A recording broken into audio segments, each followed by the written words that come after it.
Bidang berikutnya yang akan saya lakukan perbaikan adalah dalam dimensi cara dan metode kerja DPR. Prinsip cara kerja yang akuntabel tetap harus menjadi patokan, dan ini harus berciri beberapa hal yang penting seperti profesionalisme, efektivitas, transparansi, dan terukur. Kita harus bisa membuat rapat, sidang, kunjungan anggota dewan itu semaksimal mungkin menekan biaya, bersifat terbuka, dapat diakses oleh publik dengan mudah dan terdokumentasi.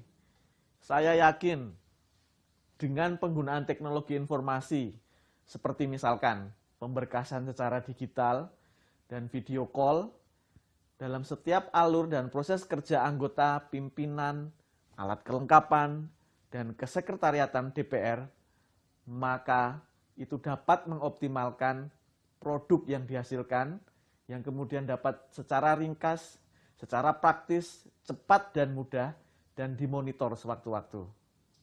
Kode etik dan tata tertib DPR yang mengatur perilaku anggotanya harus diperketat, dan pengaturan sanksi harus diperberat. Kerjasama dengan dan sambutan tulus terbuka terhadap Komisi Pemberantasan Korupsi atau KPK untuk memperkuat aspek pencegahan dan penindakan tindak pidana korupsi di lingkungan DPR menjadi hal mendesak dan segera untuk dijalin dan dijalankan.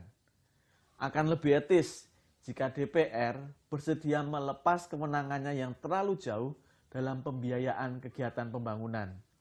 DPR dalam siklus pembangunan berperan di dalam tahapan pembuatan kebijakan, penyusunan program, hingga penyusunan proyek atau kegiatan yang disebut sebagai Satuan 3. Peran di dalam penyusunan proyek ini dinilai sebagai salah satu penyebab perilaku korupsi anggota DPR.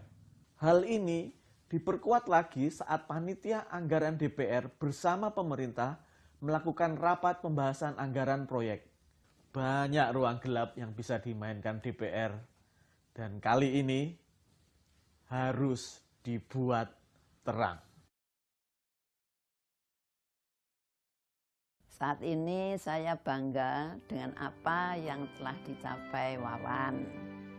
Sebagai guru SD-nya, saya berharap semoga Wawan lebih berguna untuk orang lain, masyarakat, dan negeri ini.